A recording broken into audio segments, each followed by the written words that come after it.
ahli Buxoro, farmon oliy, Ipak yo'li bo'yidagi dovrug'i olamga mashhur qadimiy Buxoroy sharifda, Madinatut Tujjorda xalqaro an'anaviy Ipak va ziravorlar festivali o'tkazilsin.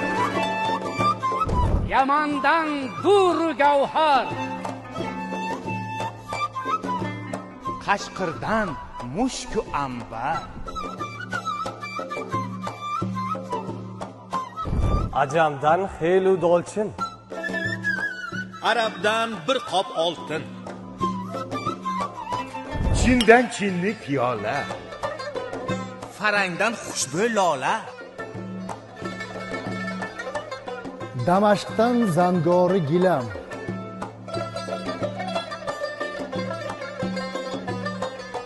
Hirotdan o'tkir qalam,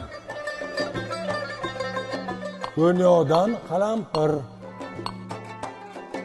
Hindistondan tilla zanjir, Attusdan ming duri yoqut, Balxdan marjon bir juft tut.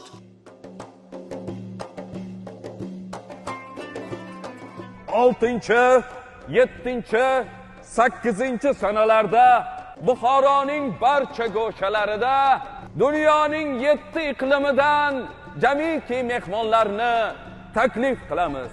Marhamat, tashrif buyuringlar.